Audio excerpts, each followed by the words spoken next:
E daí o meu irmão estava em Boston, ele sobrevivia, que ele não sabia cozinhar, de um serviço de delivery de restaurantes lá. E quando ele voltou em 98, ele resolveu trazer a ideia para o Brasil e eu entrei de sócio com ele. Essa foi a nossa primeira startup. Chamava Disque Cookie na época, depois a gente acabou comprando o Chef Express e depois com a internet acabou virando o iFood, então a gente acabou vendendo em 2015 o iFood, mas a gente começou em 98, na época era telefone, fax, não tinha nem Nextel, o Nextel já foi uma revolução pra gente, que a gente conseguia mandar o pedido via mensagem pro motoqueiro. Em 98 não tinha nada, não tinha internet como a gente conhece hoje. Não. Era aquelas redes de escadas, tudo. Então eu tinha um call center, o cliente ligava com a revistinha, com os preços dos pratos, a gente fazia o pedido e daí tinha um outro problema, que naquela época, 98, 2000, linha de telefone era muito cara. Então o restaurante tinha uma linha de telefone para receber o fax do pedido, para passar cartão e para fazer reserva. Então era um gargalo gigante pra gente, porque eu fechava o pedido com o cliente e não conseguia passar o pedido pro restaurante. E a gente conseguiu o pulo do gato em 2000 e pouco. O meu CTO, Patrick Sigrist, que depois virou CEO, descobriu um pager, acho que era meio G na época, e era uma impressorazinha tipo de cartão de crédito que ficava no restaurante, que a gente conseguia mandar o pedido para o restaurante via essa impressora e o pedido vinha dobrado, um para ficar com o restaurante e o outro vinha com o endereço para o motoqueiro saber onde que ele entregava.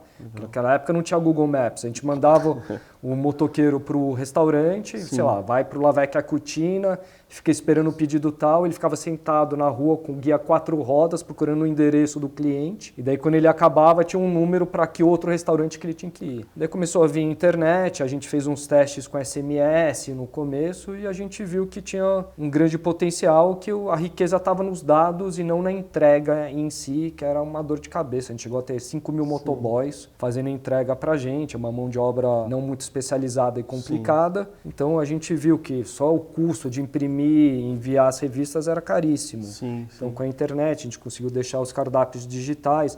Começou com um site desktop para o cliente ver o cardápio atualizado. Depois a gente conseguiu fazer o pedido via o site e tudo mais. Com a internet a gente viu que a riqueza estava nos dados, que a gente tinha o histórico alimentar do cliente, a gente sabia quando ele pedia, a gente tinha mais ou menos uma regra de Pareto. 20% dos nossos clientes faziam 80% do faturamento.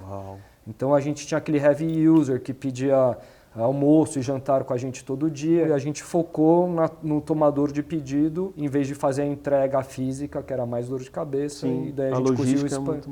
Que na época a gente tinha São Paulo, Rio e Campinas, só e com a impressorazinha a gente conseguiu expandir para o Brasil. Daí foi indo para mobile, quando eu vendi em 2015 já tinha um aplicativo. Já era a identidade visual que a gente tem hoje, né? Já era, o iFood, a marca, tudo mais, o aplicativo foi melhorando. E a ideia que a gente tinha, que naquela época, sei lá, acho que era 20%, 30% dos pedidos do Disque Cookie eram online. Então o acordo que tinha que todos os pedidos online da Disque Cookie e do Chef Express tinham que passar pelo iFood.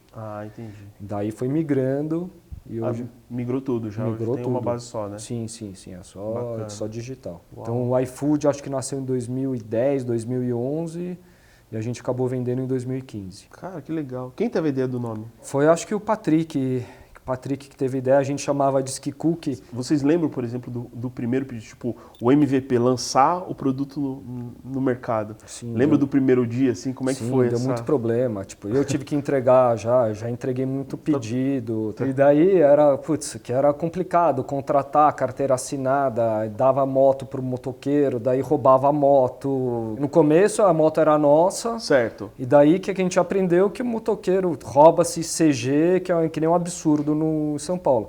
Então, quando a moto era nossa, o cara ia fazer o pedido e deixava a moto lá. Voltava, não tinha moto. Daí, o cara tinha que vir com a moto, a gente pagava um custo para ele pelo uso da moto. Daí, antes ele fazer a entrega, ele coloca 5 cadeados na moto antes de fazer a entrega. Isso parou o roubo de moto.